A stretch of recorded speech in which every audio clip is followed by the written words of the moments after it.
Well, good morning. Today is Saturday, June 6th. We spent the night at the rest stop at the Continental Divide in the Yukon and had a very peaceful night. There was one van in front of us that stopped before us, and then when we woke up this morning, there was probably maybe 5 of us that stayed there overnight. But nice and brisk out today. We've got snow on the mountains. We're headed up to Tista? Teslin Lake for lunch. We'll stop there, and then we're going to go to Whitehorse, and we're going to spend a couple days there, kind of slow down a little bit and see some of the sights. So I have my driver today. All right, we'll take you with us. Wanted to give you a view of what we get to see this morning as we take off. Beautiful snow on the mountains. It's nice and green. It's kind of cold out there, but it's a beautiful drive. We're just now starting to get into some of our frost heaves, so we've seen the little red flags, and Ernie's been slowing down for them. So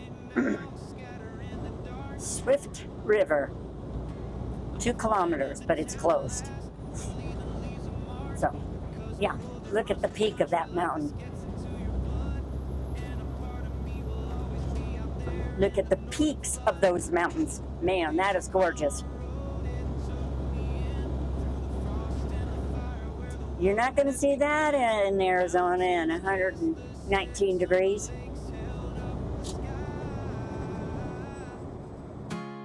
Dust hangs gold in the evening light. I've been driving since the morning, through the day and into night. Past Teslin, the lake was glass, not a ripple in the breeze. Just the sound of my own tires singing through the silent trees. The bridge at Johnson's Crossing, how it stretches wide and low. Water moving underneath me, slow and steady, green and cold. I was somewhere past the car cross turn when the sun began to fall and painted every mountain peak in shades of amber, pink and all. And the road keeps getting smaller as the sky keeps getting wide. And I don't know if I'm the traveler or the road itself inside. Oh, the Yukon road, it took me in through the frost and the fire where the wilderness begins. The mountains kissed the setting sun, the lakes held up the sky. And I'll carry this horizon with me till the day I die.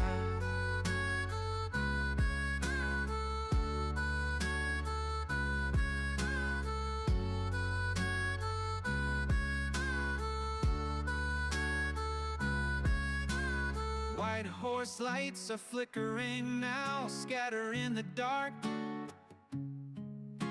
I'm pulling into town at last, the leading leaves a mark. Cause a road that runs through country like this gets into your blood. And a part of me will always be out there in the northern flood. Oh, the Yukon road, it took me in through the frost and the fire where the wilderness begins. The mountains kissed the setting sun, the lakes held up the sky. And I'll carry this horizon with me till the day I die. All right, we stopped at Tesla Lake here on the outskirts. What is it? Teslin Lake. We had lunch, and now we're going to go out and take a look at the lake and everything. Let me get a shot here, show you. See, there's the sign. I don't know if you can see it or not. There goes Ernie down there. The wind's blowing. There's Renee over there. Okay, let's take you down there. Okay. Yeah. We stopped, stretched our legs, and had a bite to eat. And now we're just coming down here. It's got a little walk through.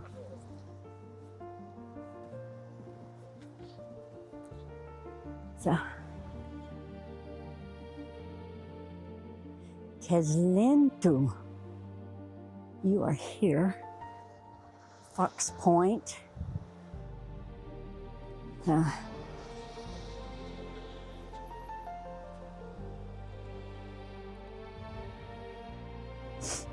Over here, the wind is coming off of that lake, and it's quite breezy.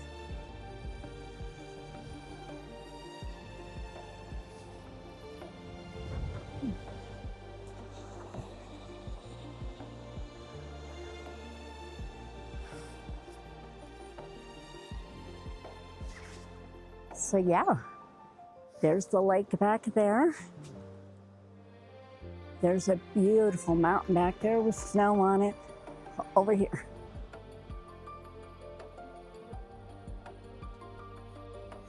And then there's Ernie, huh?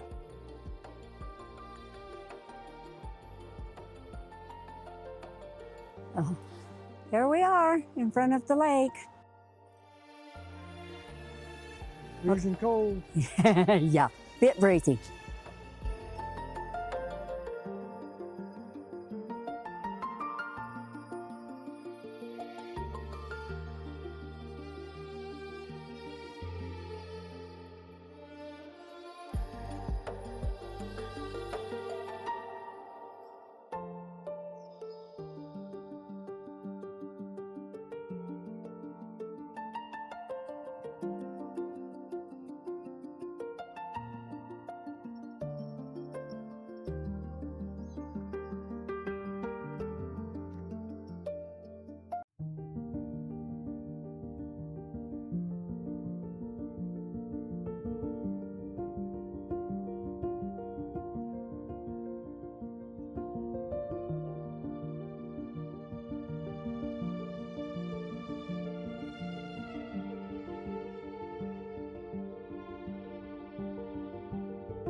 Just want to give you guys a heads up.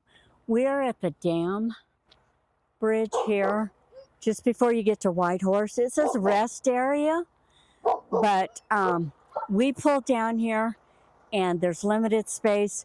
We had to drop the truck so that we could get turned around. So just be aware that I will check the milepost and just make sure.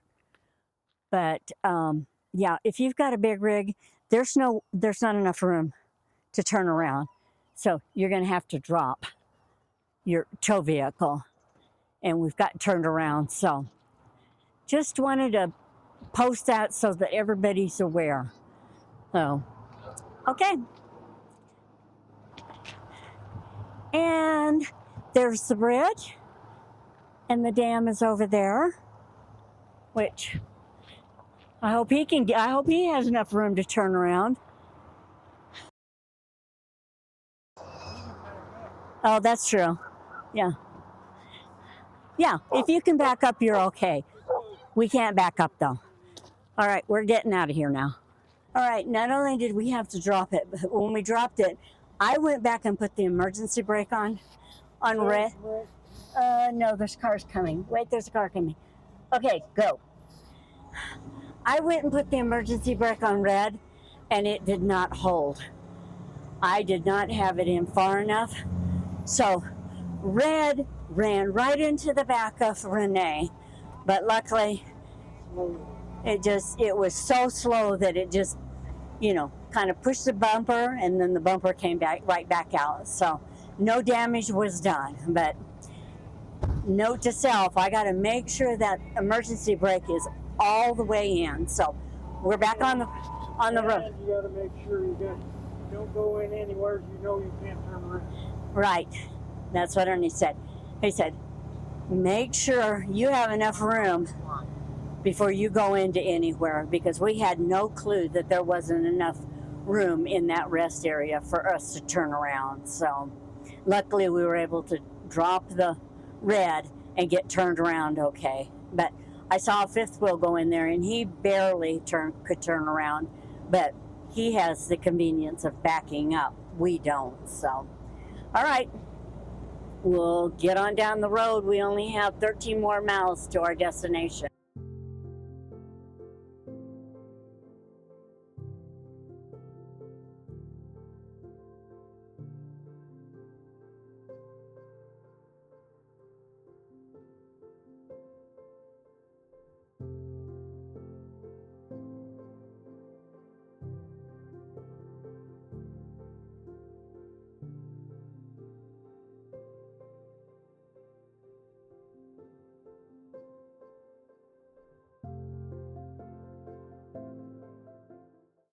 All right, Sunday morning.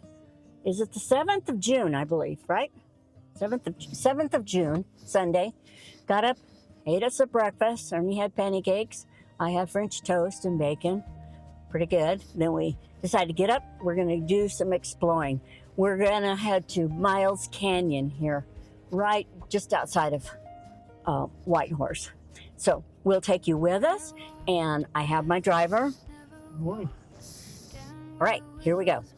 Okay, we're 1.1 kilometers from the RV park. You turn to the right, and it says it's a scenic drive. So let's go down and see what there is to see. We're actually going to the Miles Canyon Lookout. Oh, nice little paved road. Oh, the little sign says, to the right is Miles Canyon.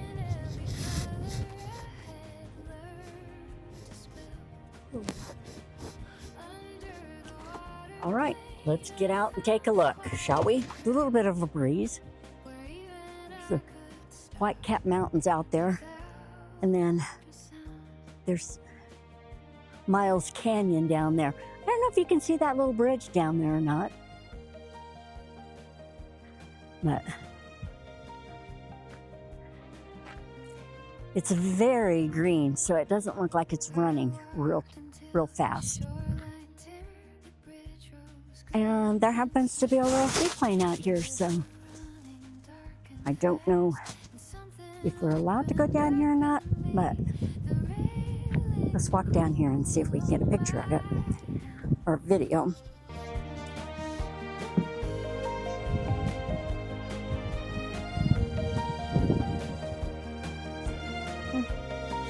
Yeah. I walked until the shoreline turned, the bridge rose gray against the trees, the river running dark and fast, and something opened up in me. Is there any out there taking pictures? Cool on my hands. The current pulled through all my plans. Under the water plane, the sky lay still, holding every color I had learned to spill. Under the water plane, So Miles Canyon basalt, the basaltic lava. Let's go take a walk and see. We're going to take a walk down here, folks.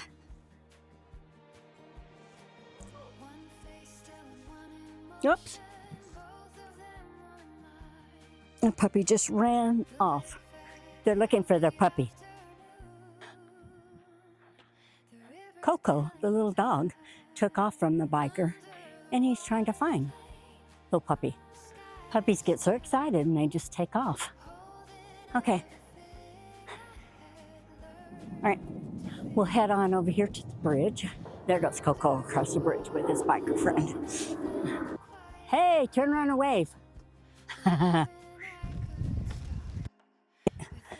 Ernie's on about halfway across the bridge. I'm running a little bit behind because I stop and I watch. And now, you specifically cannot jump, and there is no swimming off of this bridge. So there's supposed to be something that's under. I saw a duck over there. An otter. Oh, there's an otter. Did you see him? I saw a duck, but that was about it. So, oh, look. It's like being in Paris. Good morning. Today is Tuesday the 9th of June. And yesterday we wanted to go to the Interpretive Center and the Air Museum, or the Transportation Museum, but they were closed on Monday. So today's our last day here, so we're going to head up and do that today. Yesterday was a chore day. We did all of our chores since there was nothing open. We're going to take you down to the museums and we'll check those out. And I found this guy hanging around, so he's going to be my driver today. Good morning. Oh, it's Ernie. You can't park in front of the building. You have to go down the street a little bit and park and then take the trailhead. So there is handicap parking there. So if you need handicap, they've got that. Okay. Yours, it was $5 each. And you can actually get a combo for the Transportation Museum next door. But unfortunately, we were going to go there, but it is closed today. So it's open on Wednesdays to Saturdays. We're not going to get to do that because we're leaving tomorrow. So in these cases, they have information and they've got bones and fragments and stuff. And on the front, they have an earphone and the language in English or in French, so it tells you about it. So it's set up really nice and interesting.